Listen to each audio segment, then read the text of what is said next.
The space station Nexus Prime hummed with the energy of 1,000 different species. Market stalls lined the main concourse, selling everything from crystallized starlight to neural enhancement chips. The air shimmered with translation fields, turning alien chatter into a symphony of commerce. Sarah Chen adjusted her worn leather jacket and checked her chronometer. 3 hours until the transport to Earth departed. 3 hours to say goodbye to this life forever. She'd been a salvage runner for 8 years, diving into the wreckage of dead ships in the void between stars. It was dangerous work, but it paid well enough for someone with no family and nothing to lose. Or at least it had until the Galactic Salvage Authority decided human operations were too reckless and banned independent runners. Now she was going home, back to a blue marble she barely remembered, to start over at 32 with nothing but the credits in her account and the scars on her arms. Sarah Chen? The voice was smooth, mechanical. Perfect. She turned to find a tall figure in a dark environmental suit, face hidden behind a reflective visor. The suit was expensive, military grade with the kind of adaptive camouflage that cost more than most ships. "Depends who's asking," she said, her hand instinctively moving to the plasma cutter on her belt. "I represent certain interests. We have a proposition for you." Sarah laughed, but there was no humor in it. "Unless you're offering me a new identity and a ship that can outrun authority patrols." "I'm not interested. Actually," the figure said, "that's exactly what we're offering." Before Sarah could respond, the lights flickered. The constant hum of the station's systems faltered for just a moment. In that brief darkness, every alien in the concourse went silent. Then the screaming began. A shimmer moved through the crowd, not quite invisible, like heat haze given form and purpose. Sarah's enhanced vision caught glimpses of it, predatory grace, metallic gleam, and something that made her hindbrain scream run. The figure beside her cursed in a language her translator couldn't parse and grabbed her arm. "Move, now." They ran through the panicking crowd as something began systematically hunting. Sarah glimpsed bodies falling, the shimmer pausing over each one before moving on with obvious disappointment. Whatever was killing had specific criteria, and so far nobody met them. The figure pulled her into a maintenance shaft just as the shimmer passed by their hiding spot. Through the grate, Sarah saw it clearly for the first time. It was magnificent and terrifying, over 7 feet tall, with mottled skin that shifted between visibility and transparency. Biomechanical dreadlocks hung from its elongated skull, and its face was hidden behind an intricate mask that pulsed with alien technology. In its hands, wrist blades extended with a sound like singing metal, a yautja, a predator. Sarah had heard stories, of course. Every spacer had. The ultimate hunters, who stalked prey across the galaxy for sport and honor. They were supposed to be myths, legends told in dive bars to scare rookies. The creature stopped directly in front of their hiding spot, its head cocked to one side, studying the grate with interest. Sarah held her breath, knowing that if it found them, they were dead. The predator's vision mode cycled through spectrums: infrared, electromagnetic, something else entirely. It saw everything: the maintenance tunnel, the 2 figures pressed against the far wall, the human female with her elevated heart rate and the other with its carefully controlled fear. It reached for the grate, then stopped. The biomask's display flickered as it processed data that didn't make sense. The human's thermal signature was normal, elevated stress response, adrenaline spike, all standard for prey. But something else was there, something the mask couldn't properly categorize. The predator's mandibles clicked with confusion. Its honor code was clear: hunt only worthy prey, those who could fight back, those who posed a challenge. But this human, it withdrew its hand and moved on, leaving Sarah and her mysterious companion alive. They waited in the shaft for 20 minutes before emerging. The concourse was a war zone, bodies scattered like broken dolls, security forces arriving too late, survivors huddled in corners. But the predator was gone. "What the hell was that about?" Sarah demanded. Her companion removed its helmet, revealing a face that was definitely not human. Pale blue skin, large dark eyes, and cranial ridges that marked him as Andorian.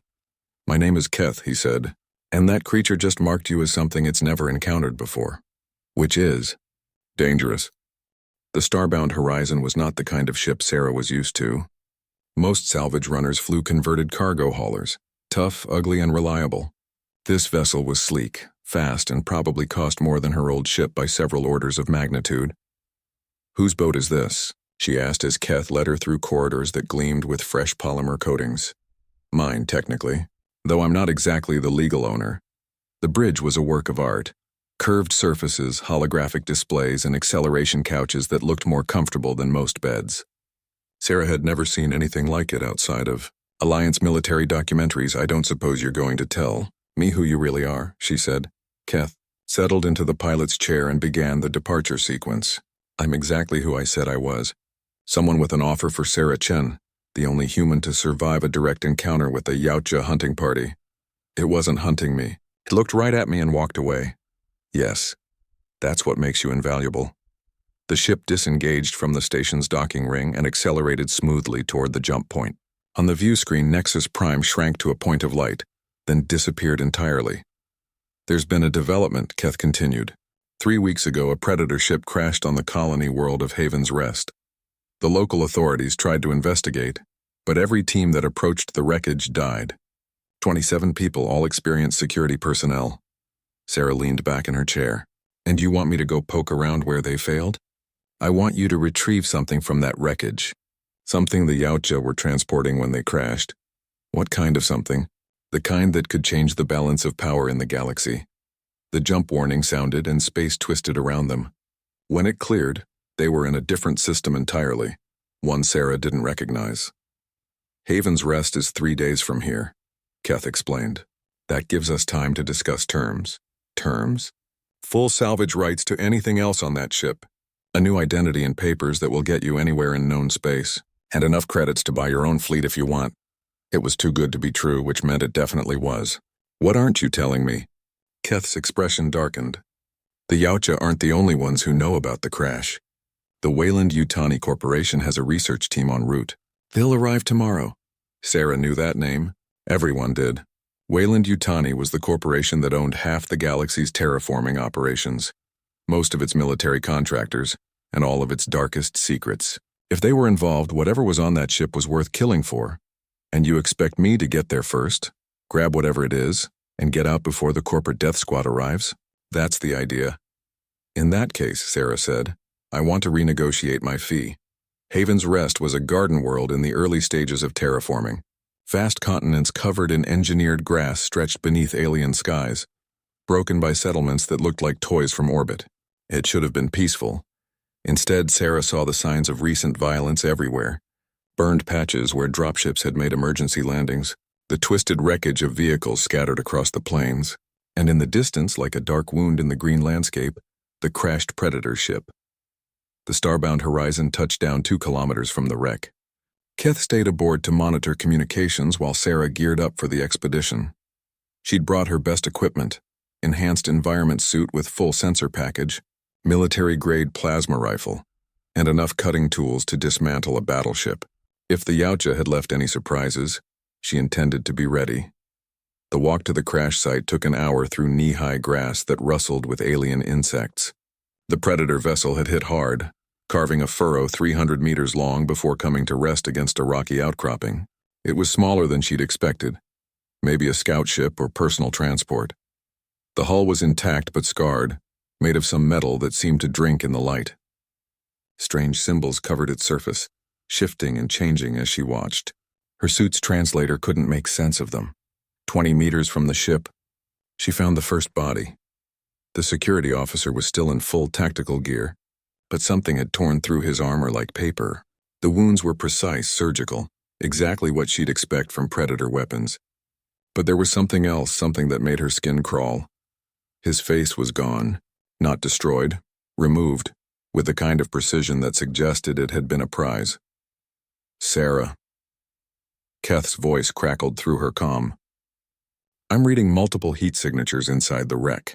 Some of them are moving." Sarah's blood went cold. "Are you telling me there are live predators in there?" "Unknown. The signatures are strange, unlike anything in my database." She approached the breach in the ship's hull, weapon ready. Inside, emergency lighting cast everything in hellish red shadows. The corridors were too large for humans, built for being 7 feet tall with longer reaches. The air recycling system was still working. but it carried scents her suit couldn't identify. The first chamber she found was clearly a trophy room. Skulls lined the walls, not just human, but dozens of species she recognized and many she didn't. Each was mounted with care, positioned to show the killing blow. It was beautiful and horrifying, but it wasn't what Keth had sent her to find. She moved deeper into the ship, following her suit's navigation system toward what appeared to be a cargo hold. The heat signatures were stronger here, moving in patterns that suggested intelligence but not necessarily hostile intent. The hold door was sealed with technology she didn't recognize, but her plasma cutter made short work of it. As the metal parted, she heard something that made her freeze. Crying. Human crying. Beyond the door was a chamber filled with stasis pods, each one containing a different species. Most were empty, their occupants long since removed, but 3 still held living beings. 2 humans and something else she didn't recognize. The humans were children, maybe 10 or 12 years old. They were conscious but groggy, their eyes wide with terror when they saw her. "It's okay," she said, her voice soft, despite the horror of the situation. "I'm here to help." As she worked to free them from the pods, Keth's voice came through her comm again. "Sarah, you need to hurry. I'm detecting incoming ships, at least 6 of them moving fast. And there's something else." "What?" "The heat signatures inside the ship. They're not Yautja." Sarah spun around, weapon raised, just as the shadows came alive around her. But what emerged wasn't a predator, it was something far worse. The creature that stepped into the light defied every instinct Sarah had developed in 8 years of salvage work. It stood roughly human height, but moved with a fluid grace that suggested it had never been bound by gravity. Its skin was the color of old bone, stretched tight over a frame that seemed too thin to support its mass. But it was the face that made her finger tighten on the trigger. Where features should have been, there was only smooth skin broken by a vertical slit that ran from crown to chin. As she watched, the slit opened to reveal rows of needle-sharp teeth and a throat that seemed to go down forever. "Don't shoot," it said in perfect standard, though its mouth never moved. The voice came from somewhere else entirely, directly into her head. "I am not your enemy." More creatures emerged from the shadows, 6, 7, maybe 8. It was hard to count because they seemed to blur at the edges, as if reality couldn't quite decide what they were. "Sarah," Keth's voice was urgent in her comm. "The incoming ships are Wayland Yutani. They'll be in weapons range in 15 minutes. "The children," Sarah said to the lead creature. "Are they hurt?" "They are." "Intact," the thing replied. "The hunters preserved them for the final trials. As they preserved us." Sarah's enhanced vision picked up details that made her stomach turn. The creatures weren't wearing clothes. What she'd taken for garments was actually part of their bodies, organic technology that flowed like liquid metal. And there were surgical scars everywhere, evidence of extensive modification. "You're prisoners," she realized. "We were prisoners. Now we are. Something else." The lead creature moved closer, and Sarah fought the urge to retreat.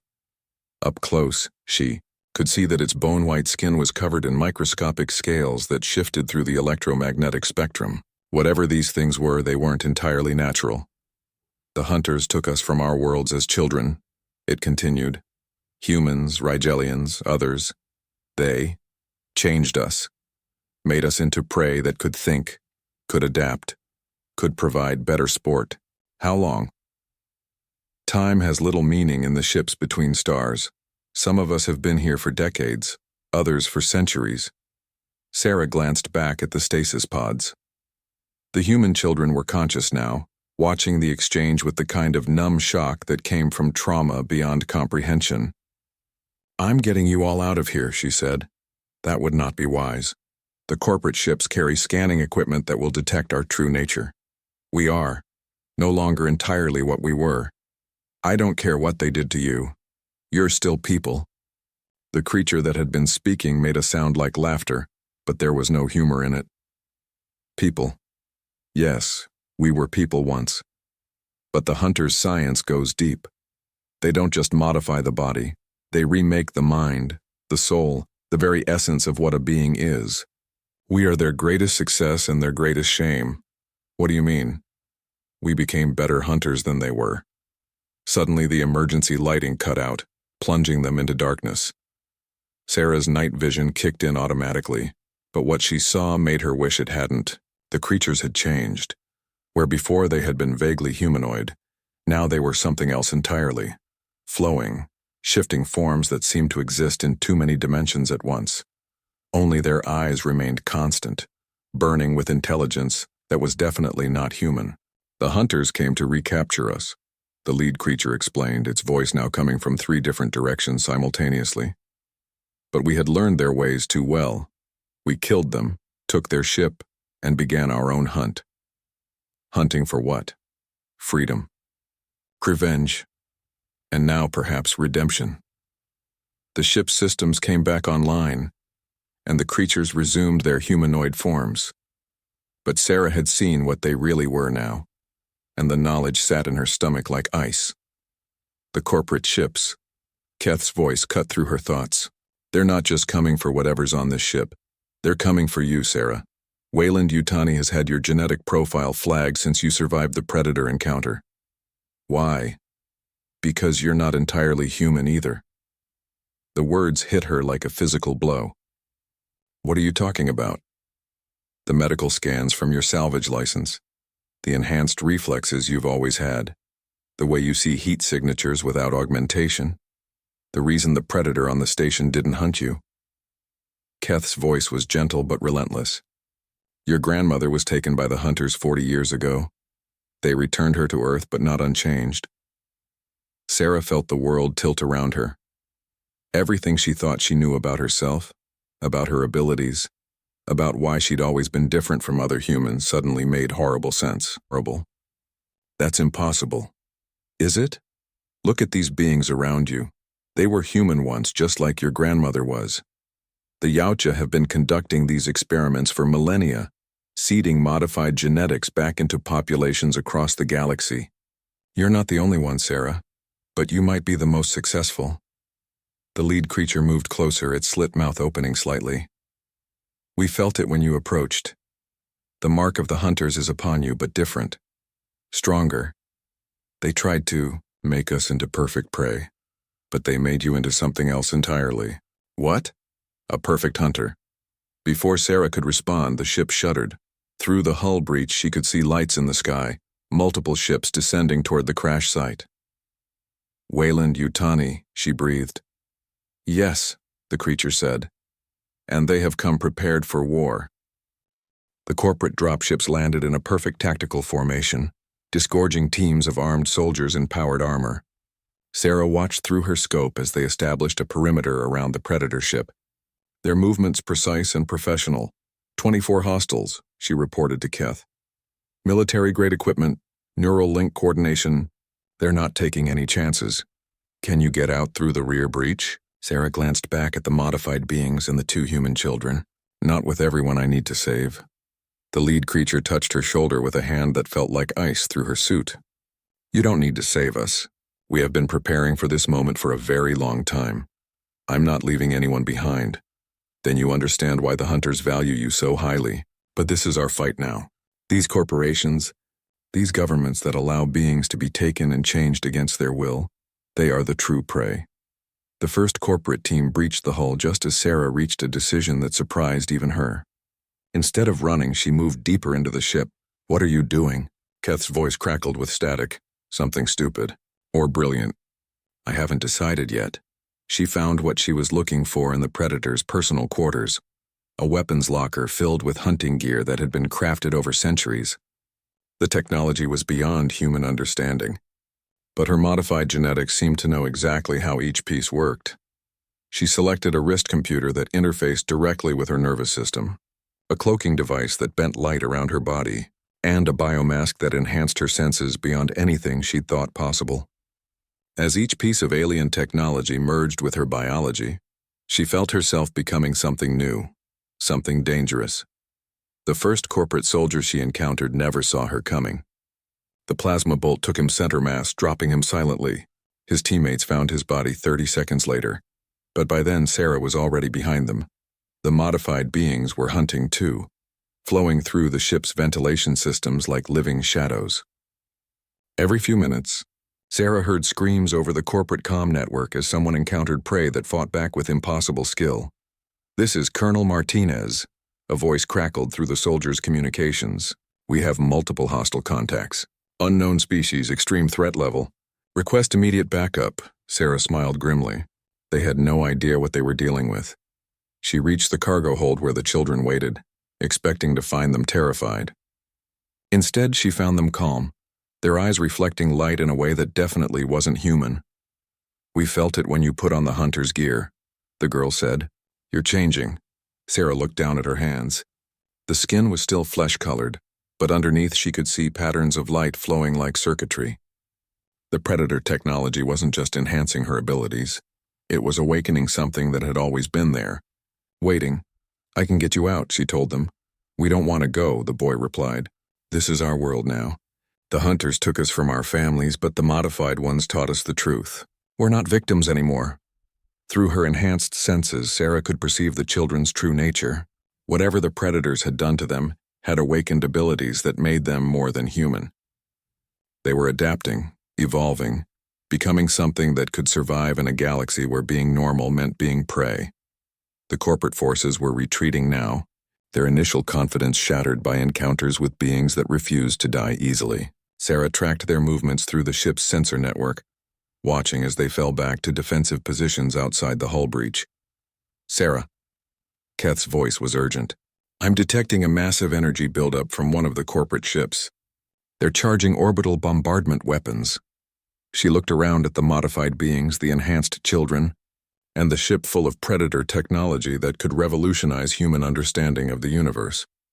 In a few minutes it would all be vapor. "Time to go," she announced. But the lead creature shook its head. "We will not run again. If they wish to destroy us, they will pay the price. And if I stay to fight with you, then you will discover what you were truly meant to become." Sarah felt the weight of choice pressing down on her. Run and preserve her humanity, but abandon beings who had shown her a truth about herself she never wanted to know. Stay, and embrace a transformation that would make her something the galaxy had never seen before. Through the biomask's sensors, she could see the orbital weapons powering up. 30 seconds until firing sequence began. 29, 28. She made her choice. Epilogue.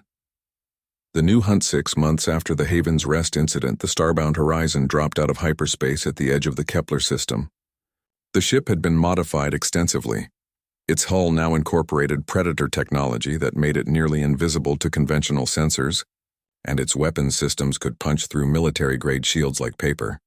Sarah Chen stood on the bridge, but she was no longer entirely the woman who had walked onto that crashed ship. The transformation had gone deeper than anyone expected, rewriting her genetic code at the molecular level. Her eyes now saw across the full electromagnetic spectrum. Her reflexes operated at superhuman speeds, and her mind processed tactical data with computer-like precision, but she was still human enough to care about the message that had brought them here. Another corporate research station, Keth reported from the pilot station. He had changed too, though less dramatically. The predator biomask had enhanced his Andorian telepathic abilities to the point where he could coordinate with multiple beings simultaneously. "How many prisoners?" Sarah asked. 43 that we can detect. Various species, including 7 humans." Sarah nodded grimly. In the months since Haven's Rest, they had learned that the Yautja were not the only species conducting these experiments. Corporations, governments, even supposedly peaceful research institutions, were taking beings from across the galaxy and subjecting them to modifications that would have been considered torture. In any sane universe, the modified beings from the Predator ship had scattered across known space, each carrying the genetic keys to unlock abilities that evolution had never intended. Some had chosen to hide, blending into populations where their true nature would never be discovered. Others had taken a more direct approach. The facility's automated distress beacon is already transmitting. One of the children, now calling herself Echo, reported from the weapons console. At 12 years old, she could operate alien technology that baffled trained engineers. "They know we're coming." "Good," Sarah replied. "I want them afraid." The station was typical of its kind, sterile, efficient, designed to contain things that were never meant to be contained. Sarah's enhanced vision could see through its hull to the laboratories within, where beings were held in conditions that made predator hunting ships seem hospitable. "They're powering weapons," Keth announced. "Then let's show them what prey looks like when it decides to hunt back." The Starbound Horizon's new weapon systems came online with a sound like singing crystal. The energy beams that lanced out weren't quite predator technology and weren't quite human. They were something new, something that existed in the spaces between species and evolution. The station's shields collapsed in seconds. Its weapons arrays melted like candles. And in the silence that followed, Sarah activated the ship's communication system. "This is Sarah Chen, speaking for those you have taken and changed against their will. You have 30 seconds to release all prisoners and surrender for judgment." The response came immediately, a barrage of missiles and particle beams that would have destroyed any normal ship.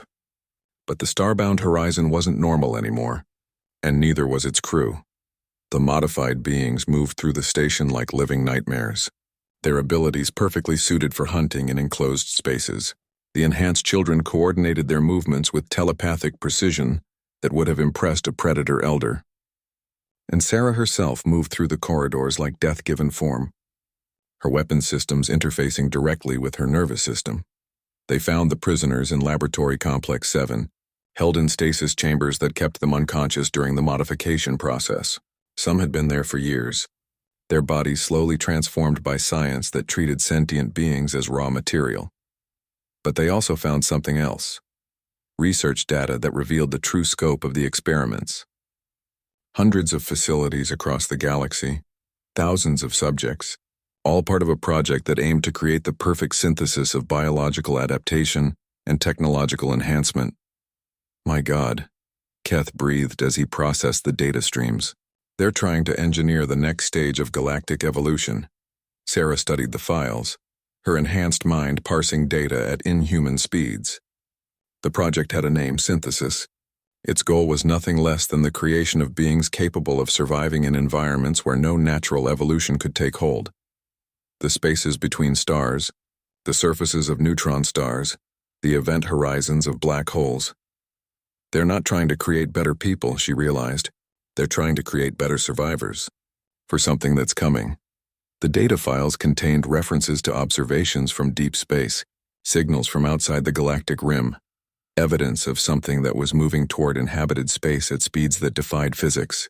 The various species governments knew about it, had been preparing for it, and had decided that only modified beings would be capable of responding to the threat. "We need to get this information to the Galactic Council," Keth said. Sarah shook her head. "The Council is part of it. Look at the authorization codes on these experiments." She was right.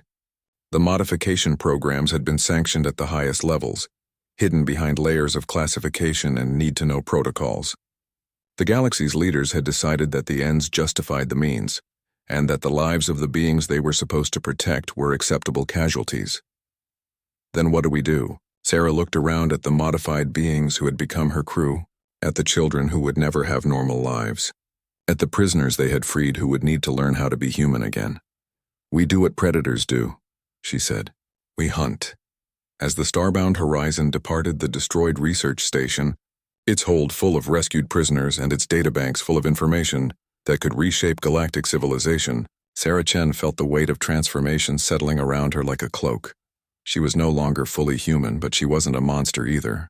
She was something new, a bridge between what beings had been and what they might become.